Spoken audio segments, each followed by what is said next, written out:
It's a great day to be at Mississippi State University, and we appreciate you tuning into our show. I'm Elise Cook. And I'm Natalie Bullard. We invite you to sit back and enjoy as we take 30.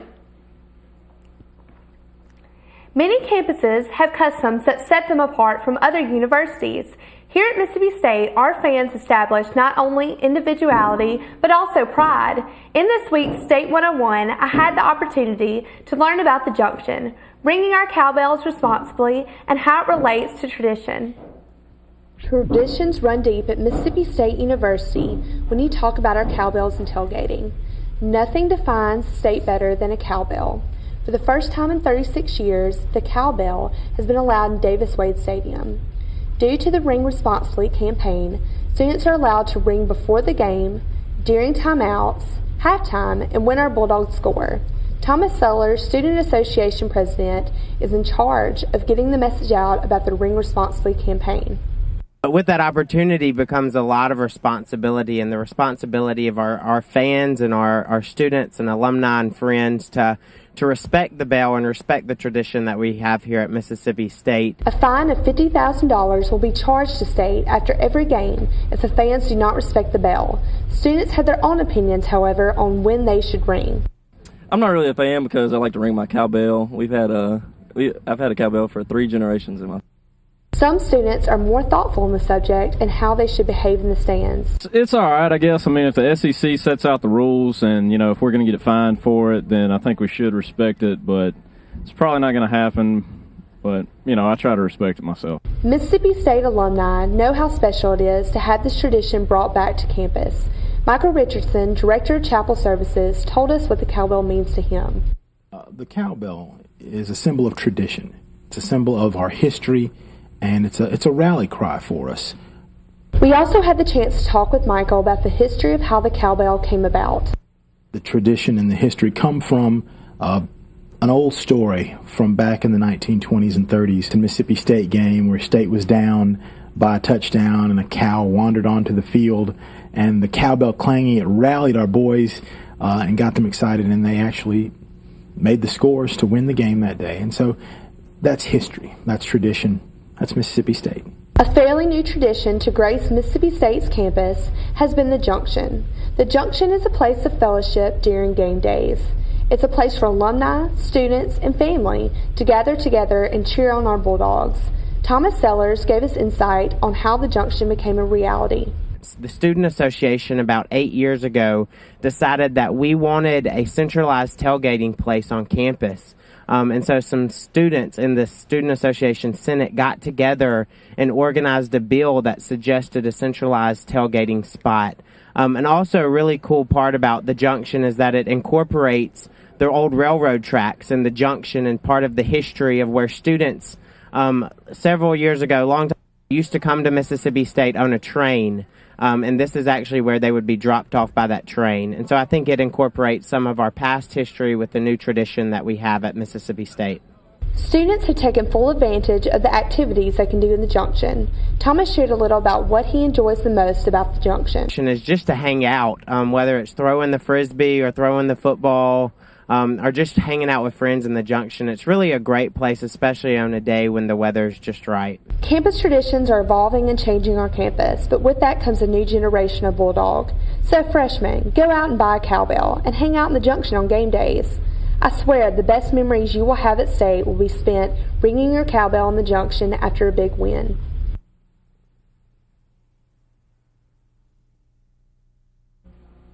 After the break, Dr. Wolverton will provide us with helpful tips on surviving your freshman year.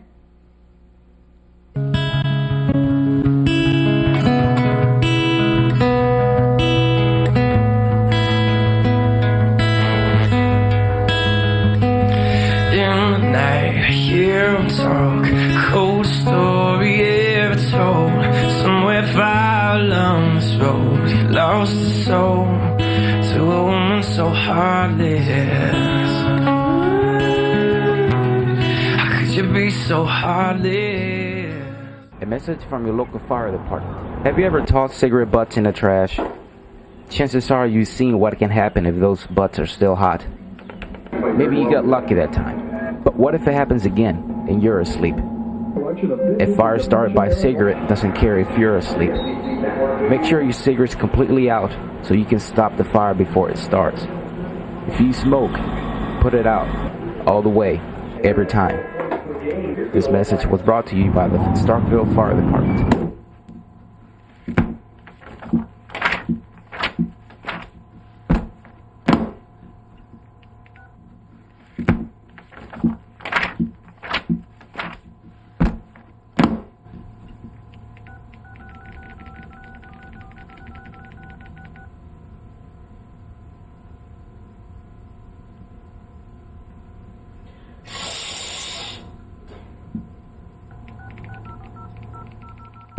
I see trees of green, red roses too. I see them bloom for me and you. And I think to myself, what a wonderful world.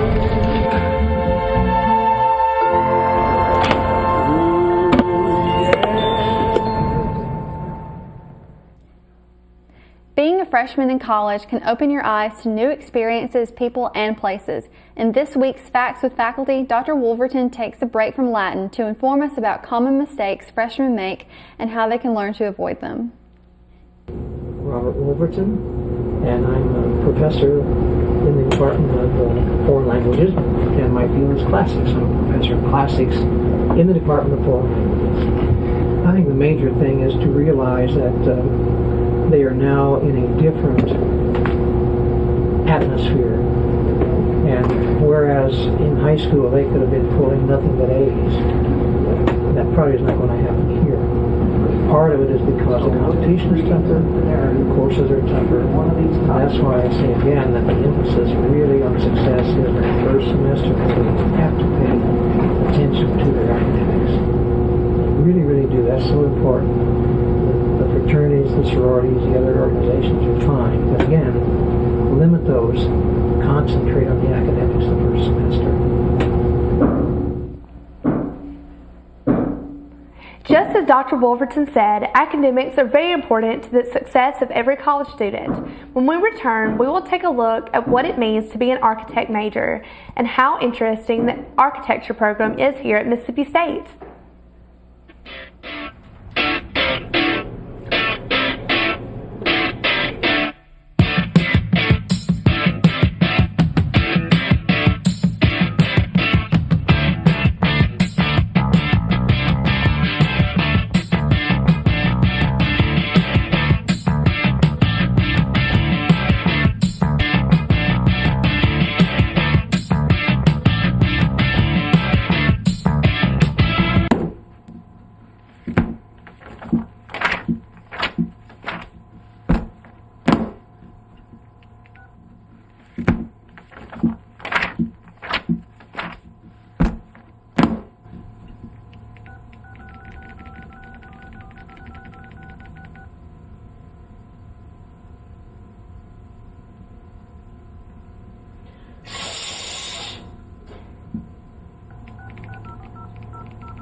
I see trees of green,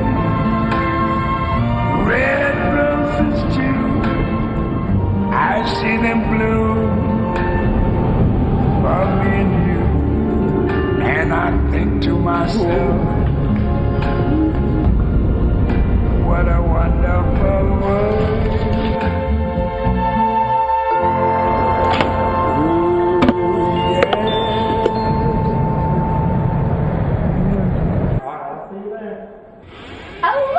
Parking services fully bus. How convenient! A penny! Yes! Woohoo!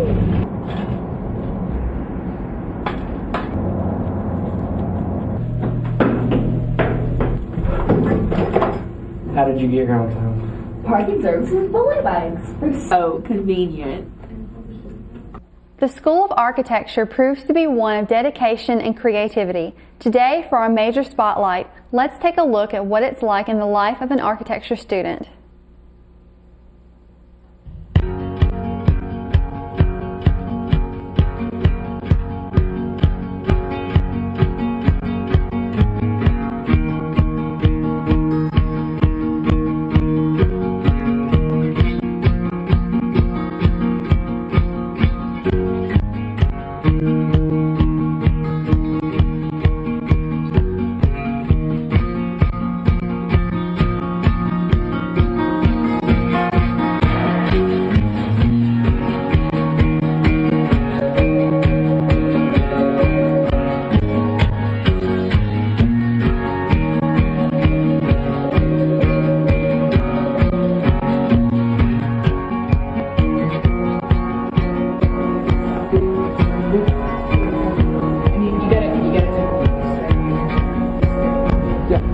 My name's David Poole. I'm from Jackson, Mississippi. I guess I'm going to show this to you, but you got to keep it kind of on the down low, because it's going to be pretty huge here. I should make a lot of money off of this. This is a house here that I designed recently.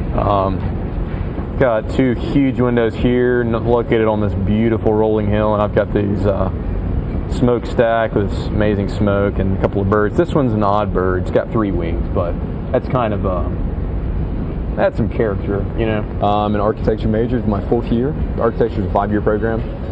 Then I go straight into an intern, and then I'm going to take the ARE, which is the architecture licensing exam. After that, I'll be working at a firm, I imagine, for 3 to 4 years to get myself firmly planted on the ground. And then after that, I'd like to open my own firm. Doing hospitals, actually, is what I'm really interested in right now, but that's prone to change at this point.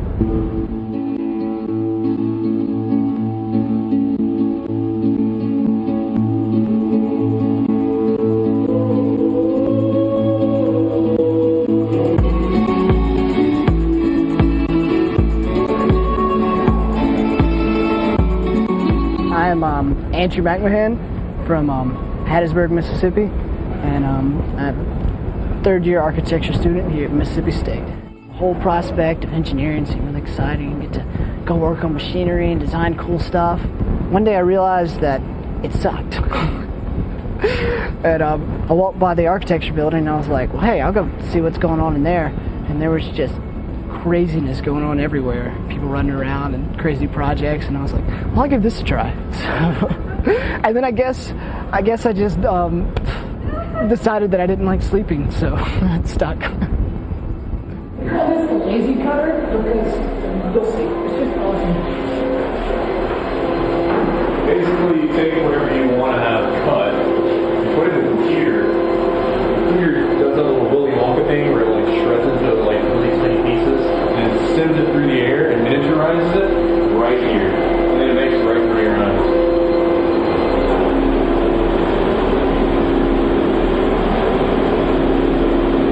This is a 3D printer. Basically, you can make anything you want. You can 3D model like Rhino, Revit, or SketchUp.